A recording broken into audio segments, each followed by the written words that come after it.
একটা বিরতির পর ফিরে এসে ওই বক্তব্য শোনাবো। সঙ্গে থাকুন, ততক্ষণ আরো বেশ কিছু পরিস্থিতি রয়েছে, সঙ্গে থাকুন। হল্লা বউল কোড স্পন্সর্ড বাই অ্যাডভার্টাইজমেন্ট দিচ্ছে চ্যানেলে কি free and fair election commission is working we want that everybody should caste there vote. একদিকে টাকা খরচ করে জনগণের তুগুলো কি কমিশন প্রচার করছে, আর অন্যদিকে গণতান্ত্রিক অধিকার হরণ করছে। এটা রাবণের সীতাকে হরণ করার মতো। যে এখনো লিস্টে নিজের নামটা দেখেননি, আর যদি দেখেন ড্রাফটে আছো, ফাইনালে থাকবে না, সেদিন বুঝতে পারবেন।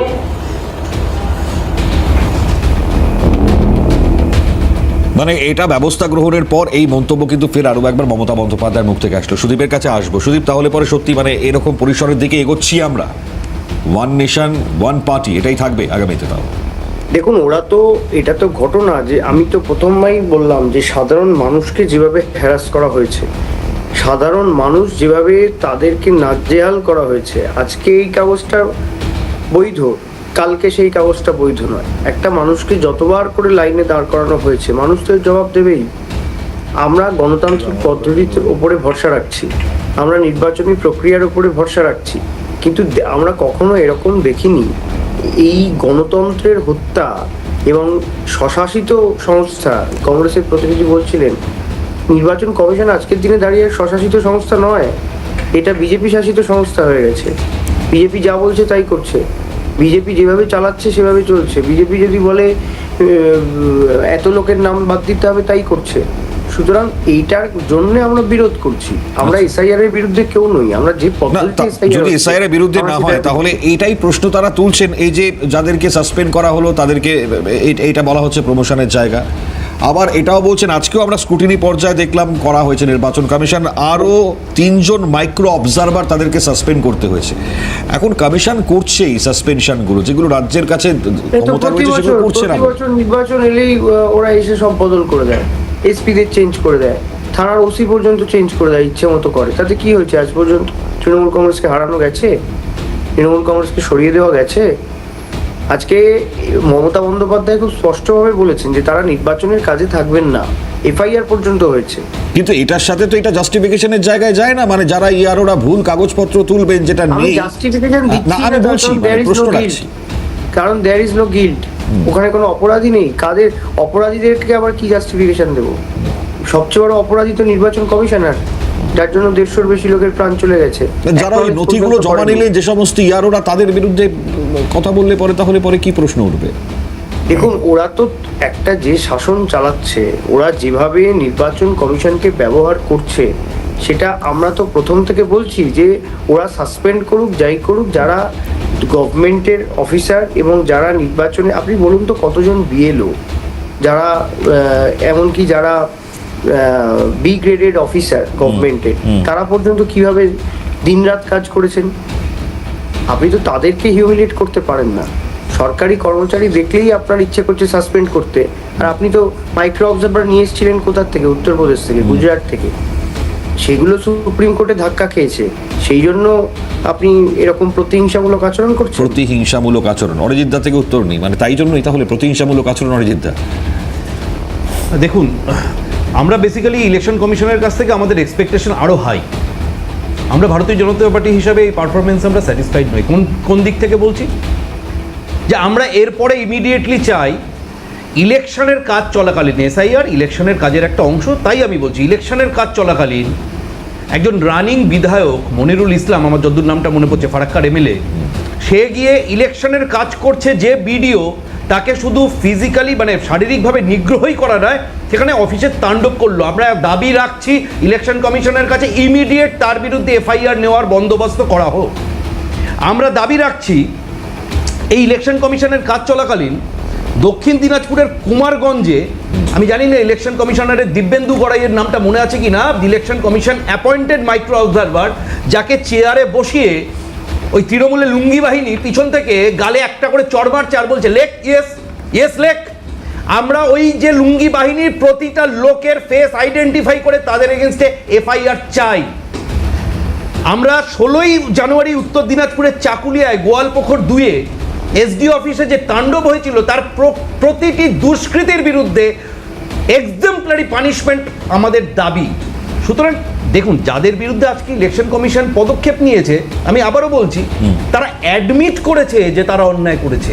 বিষয়টা বুঝতে হবে, কিন্তু এরকম নয় যে তাদের বিরুদ্ধে অভিযোগ উঠেছে তারপরে প্রসিডিং। প্রথমত তো অভিযোগ বা এই বিষয়টা ওঠার পর দীর্ঘদিনের প্রায় 6 মাসের বেশি সময় টালবাহানা আচ্ছা, সুদীপ কিছু পশ্চিমবঙ্গ বলতে সরকার চাইছেন? করলো। বলুন সুদীপ, বলুন, আমি আসছি। সুদীপ বলুন, বলুন।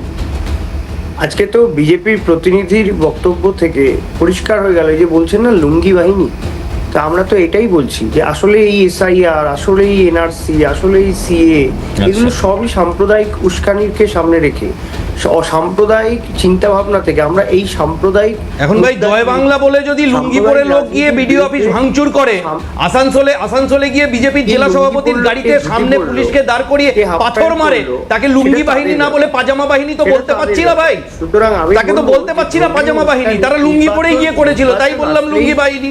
তোমার যদি আপত্তি থাকে পরের দিন থেকে তাদেরকে শার্ট প্যান্ট পরে আসতে বলো, তোমাদেরই পোশাক ক্রিমিনাল সব, তাদেরকে একটু শার্ট প্যান্ট পরে আসতে বলো, আমরা শার্ট প্যান্ট বাহিনী বলবো। আপনি আপনার সময় বলবেন।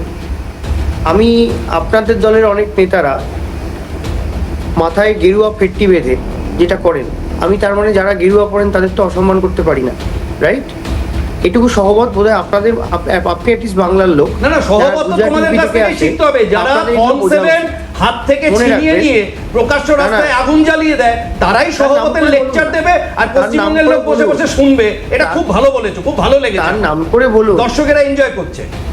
আমি বলছি তাদের নাম করে বলুন, কিন্তু লুঙ্গি না ধুতি, গেরুয়া না সাদা, নামটা তো তোমরা বলবে তো, আমি ওই জন্য বললাম।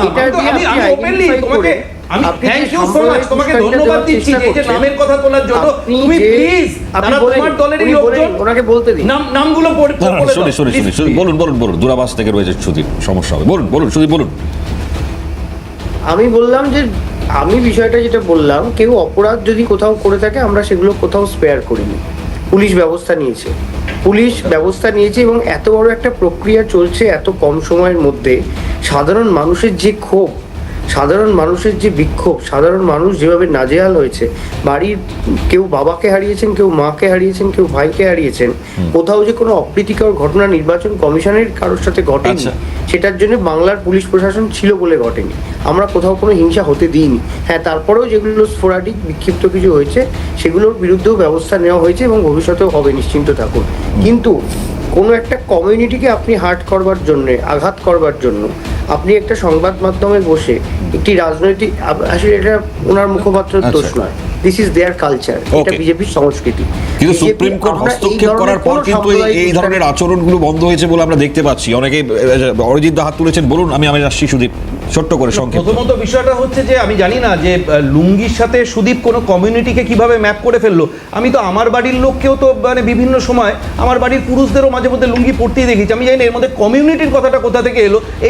এই যে মেন্টাল ম্যাপিং, এই যে লোককে সাম্প্রদায়িক বলার মেন্টাল ম্যাপিং, আর নিজের মাথার মধ্যে সাম্প্রদায়িকতার বিষ ভরে রেখে সংখ্যালঘু তোষণ করে পাওয়ার সিটে বসে থাকা, এইটা তৃণমূল কংগ্রেসের। দেখুন, আমি কিন্তু বলিনি, তৃণমূল কংগ্রেস বলছে কমিউনালিটির কথা লুঙ্গির সাথে। আমার বাড়ির লোক লুঙ্গি পরে, আমার বাবাকেও আমি, উনি প্রয়াত হয়েছেন, ওনাকে লুঙ্গি পড়তে দেখেছি, ওটা বড় বিষয় নেই। যে আমরা কথা বলি যে হেনস্থার কথা বলছে, আমি এই জায়গাটায় সুদীপের সাথে একমত হব। সত্যি হেনস্থা হয়েছে, আমি ওর সাথে একমত হয়ে বলছি। এই যে হেনস্থা যে কারণে হলো, যে বিএলওদের জন্য হলো, কারণ আপনি যদি 19শে জানুয়ারি ইলেকশন কমিশনের নোটিফিকেশনটা দেখেন, সেখানে ইলেকশন কমিশন গোটা অক্ষরে বলে দিয়েছিল যে মাইনর ডিসক্রিপেন্সি যদি থাকে, অর্থাৎ স্পেলিং এর প্রবলেম থাকে, বা মুখার্জির জায়গায় মুখোপাধ্যায়, বা গাঙ্গুলির জায়গায় গঙ্গোপাধ্যায়, বা কুমার নেই, চন্দ্র নেই, এই সমস্ত মাইনর ডিসক্রিপেন্সি যদি থাকে, সেটা বিএলও অ্যাপ্রুভ করে সার্টিফাই করে দেবে, তাদেরকে আসার দরকার নেই। তা সত্ত্বেও এই তৃণমূল আশ্রিত এই পদোন্নতির বার্তাবাহী বিএলওরা জোর করে বৃদ্ধ লোকগুলোকে, জোর করে অসুস্থ লোকগুলোকে ওই লাইনে টেনে দাঁড় করিয়ে যে হেনস্থা করেছে, তাদের বিরুদ্ধে ইলেকশন কমিশনের দ্রুত পদক্ষেপ আমরা দাবি করছি। নির্বাচন কমিশন সেই প্রভিশন রাখেনি কেন? প্রভিশন রাখতে কি বলছে? নোটিফিকেশন পড়ে নিও, জানে না আপনি জানেন? জানুয়ারি 19 তারিখে নোটিফিকেশনটা একটু পড়ে নিও, শুনুন, প্রোগ্রামটা হয়ে গেলে। আপনাদের এত নোটিফিকেশন, ঘন্টায় নোটিফিকেশন, হবেই তো নোটিফিকেশন, মানে হোয়াটসঅ্যাপ কমিশন, ঘন্টায় নতুন জালিয়াতি যদি সরকার, রাজ্য সরকার বার করে, ঘন্টায় নোটিফিকেশন করতেই হবে। হয়তো ক্যাম্পগুলোতে যান, আমি নিজে গেছি, আমি নিজে গেছি, আমি নিজে 5টা এরকম ক্যাম্প ভিজিট করেছি যেখানে আপনারা দেখবেন 1 বোতল জল পর্যন্ত নির্বাচন কমিশনের পক্ষ থেকে প্রেগনেন্ট মাদার দাঁড়িয়ে আছেন, একটা অ্যাম্বুলেন্স পর্যন্ত নেই। হ্যাঁ, কিন্তু একটা কিন্তু কথা হলো কিন্তু তৃণমূলকে কিন্তু আমরা দেখেছি এই জায়গায় সাহায্য করতে। যুব সাথীর ক্যাম্পে কিন্তু জলও ছিল, তার সাথে বোধহয় লাঠির বাড়িও ছিল।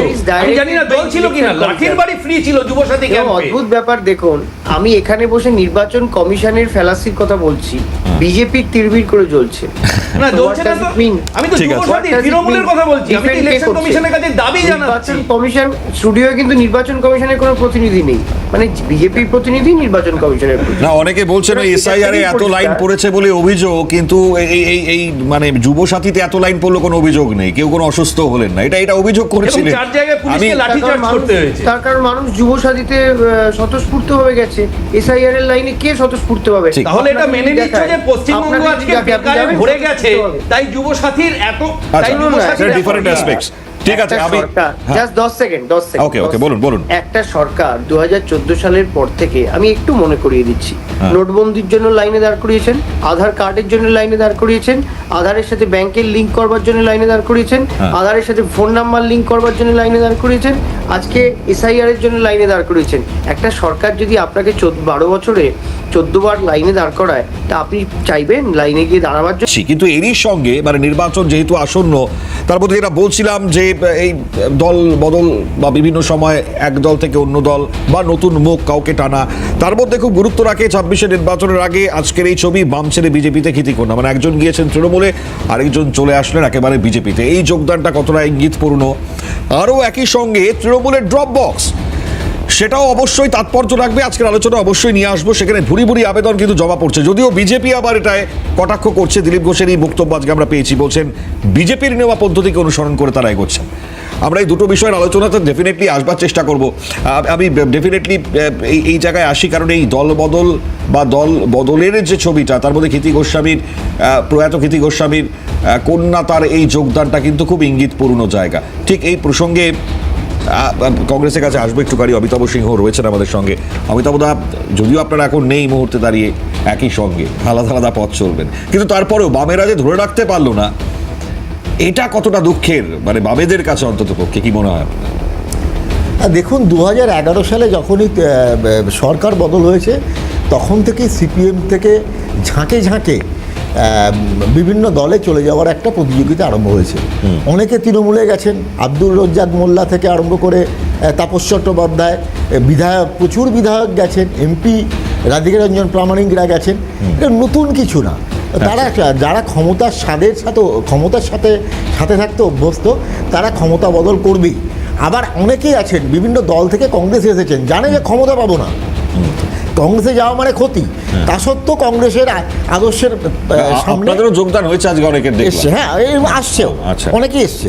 তো এখন ব্যাপারটা হচ্ছে যে এই যারা বিজেপিতে যাচ্ছেন, তার কারণ যদি বিজেপি ক্ষমতায় আসে, অথবা কেন্দ্রীয় কোনো রকম সাহায্য যদি পেতে হয়, অতএব বিজেপিতে যাও। অথবা যারা চুরি করেছে, যে কোনো সময় ইডি অথবা সিবিআই রেড হতে পারে, অথবা এই ধরনের কোনো ঘটনা ঘটতে পারে, অতএব বিজেপির ওয়াশিং মেশিনে গিয়ে শুদ্ধ হও। এটা নতুন কিছু না। সুতরাং আজকে যারা ক্ষমতার সাথে থাকতে চায়, যারা, সুতরাং তাদের কাছে যাবেই। আপনি আছে ক্ষিতি গোস্বামীর মেয়েকে কেউ চিনতই না, তো আপনি বলুন তো, অনিল বিশ্বাসের মতন দুর্দান্ত প্রতাপ সিপিএমের নেতা, তার মেয়ে অজন্তা বিশ্বাস, যে ছাত্র ফেডারেশন করা, লড়াই করা মেয়ে, সেই অবধি মমতা বন্দ্যোপাধ্যায়ের ভজনা করছে। সুতরাং এইগুলোকে নতুন কিছু বলার ব্যাপার। আপনি বলছেন যে সুবিধা পাওয়ার জন্য বিজেপিতে যাচ্ছে না, প্রতিকুল রহমান এই মুহূর্তে শোনা যাচ্ছে নাকি তৃণমূলে যোগদান করতে পারে? আদর্শগত ভিড় এখানে নেই। আমি একটুখানি, ঠিক আছে, আমি একটু সুদীপের থেকে উত্তরটি বিশ্বজিৎদার কাছে আসবো। সুদীপ, মানে কিভাবে দেখছেন প্রতিকুল রহমানকে নিয়ে আপনারা? দেখবো, দেখার মতো কিছু তো হয়নি এখনো। আচ্ছা, দেখার মতো হোক, তখন তো দেখবো। তা বামেদের এই অবস্থা নিয়ে কি বলবেন? বামে এই যে, এটা তো একটা ক্ষয়িষ্ণু রাজনৈতিক দল ফসিলসে পরিণত হয়েছে। সেই ফসিলসে কারা থাকতে চায়? আচ্ছা, সেই দলটার মধ্যে কারা থাকতে চায়? কোনো নীতি আদর্শ আছে নাকি? আজকে চলে যাচ্ছে বিজেপি নেতার পাশে গিয়ে বসে ছবি তুলছে, কালকে চলে যাচ্ছে যারা মসজিদ বানাচ্ছে তাদের সাথে, পরশুদিন চলে যাচ্ছে ফুরফুরা শরীফে। এই পার্টিটার কোনো আদর্শ আছে? বাম পন্থা বলে কিছু বেঁচে নেই। আর আমি মনে করি যে যত এই ধরনের লেফটিস্ট মানসিকতার এদের বিনাশ হোক, এদের বিনাশ হওয়াটাই খুব স্বাভাবিক, যে উদ্ধত্ত 34 বছরের উদ্ধত্ত মানুষের দেখেছে। সুতরাং এদের কোনো অস্তিত্ব নেই। এদেরকে নিয়ে কথা বলেন বেশি আপনারা, মিডিয়া বেশি কথা বলে। দেখুন, আমি একটা খুব পরিষ্কার কথা বলি যে এই রাজনৈতিক দলটিকে মানুষ জেলা পরিষদে বসতে দেয়নি, পঞ্চায়েতে বসতে দেয়নি, পঞ্চায়েত সমিতিতে বসতে দেয়নি, একটা মিউনিসিপ্যালিটিতে বসতে দেয়নি, বিধানসভায় কোথাও বসতে দেয়নি, পার্লামেন্টে কোথাও বসতে দেয়নি। শুধু বসতে দেন ওদের সন্ধ্যেবেলা আপনারা। So it's your cup of tea. Okay, বিশ্বজিৎদার মনে হয় কি এরকমই? প্রথম কথা যে বাংলার রাজনীতিতে দলবদল আমাদের কাছে নতুন নয়, কিন্তু আমরা দেখেছি 21-এর নির্বাচনের আগে খুব তাৎপর্যপূর্ণ ভূমিকা ছিল দলবদলে। ভারতীয় জনতা পার্টিতে এক দল যারা রাজনীতিবিদ, তাদের কি ধরনের চরিত্র আমি বলবো না, তারা রাজনীতিতে এসছিলেন এবং তার মান্যতা দিয়েছিলেন ভারতীয় জনতা পার্টি। প্রায় 100-র বেশি প্রার্থী করেছিলেন। পরবর্তীকালে তারা হয়তো বিভিন্নজন বলেছেন যে ভুল হয়েছে তাদের স্ট্র্যাটেজিক্যালি। কেন এই সময়টা নির্বাচন করে তারা আসছেন? তাদের নিশ্চয়ই কোনো উদ্দেশ্য আছে। আবার একই সঙ্গে দেখুন, সরকারে থাকা একটা দল আর বিরোধী দল দুটোর মধ্যে তো পার্থক্য আছে। সরকারে যারা আছে তারা প্রার্থী নির্বাচনের জন্য ড্রপ বক্স তৈরি করেছেন। এই ড্রপ বক্স তৈরি করছেন মানে সরকারের প্রার্থী প্রত্যেকে হতে চায়, কিন্তু তার মধ্যেও কোনো প্রান্তিক মানুষ, কোনো সংখ্যালঘু মানুষ যারা হতে চাইছে এই রাজনীতিটার আদর্শের জন্যে নাকি সরকারে থাকার জন্যে, সেই একটা নতুন পদ্ধতি চালু করেছে পরীক্ষামূলকভাবে। আর এই যে আপনি বারবার বলছেন না সিপিএম থেকে, বামপন্থী থেকে এই যে আসছে এখানে অন্য দলে আদর্শের কথা, এই যে প্রতীক ও কিন্তু দলের মধ্যে প্রশ্ন তুলেছিল। মোহাম্মদ সেলিম কেন হুমায়ুন কবিরের সঙ্গে কথা বললেন, কিভাবে আইএসএফ এর সঙ্গে জোট হবে কিনা, কংগ্রেসের সঙ্গে জোট হবে কিনা। আবার একদম শেষ যে কথাটা বলবো, যে জাতীয় ক্ষেত্রে যদি দেখেন আদর্শ, কেরালার রাজনীতি বুঝুন।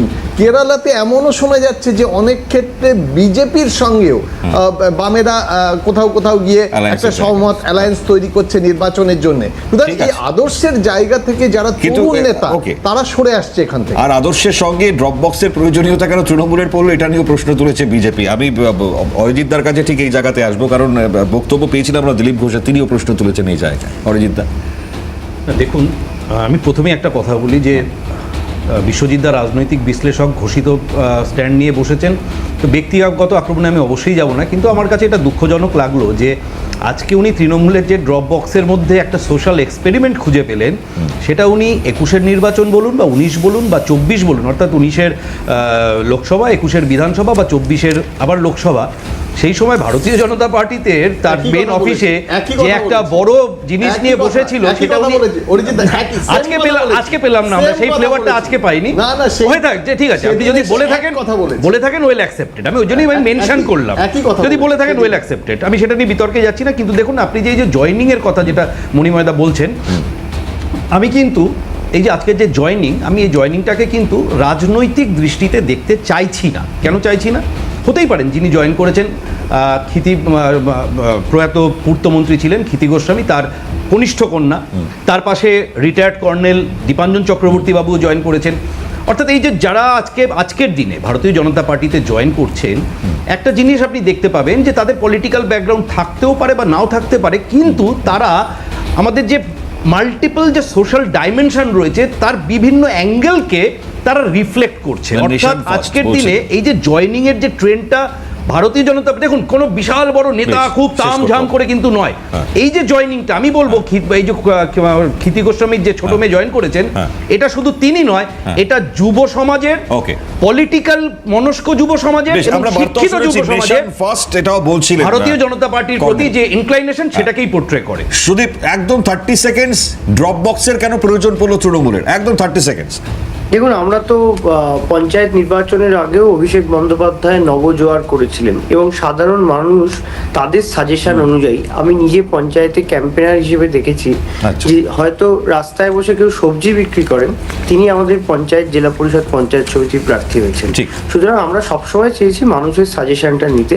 মানুষের সাজেশন যেখানে আসছে সেটা নিশ্চয়ই। বেচারাম বাবু একসময় বাজারে বসতেন বোধহয়, তাই না? শুধু আমাকে শেষ করতে হবে। বেচারাম মান্না বাজারে বসতেন একসময়। পরবর্তী দিনে এই বিষয় নিয়ে আলোচনা অবশ্যই হবে, ততক্ষণ পর্যন্ত আপনারাও সঙ্গে থাকবেন। অনেক ধন্যবাদ জানাই সুদীপকে, অনেক ধন্যবাদ অরিজিৎ দা, বিশ্বজিৎ দা, অমিতাভ দা, প্রত্যেককে অসংখ্য ধন্যবাদ।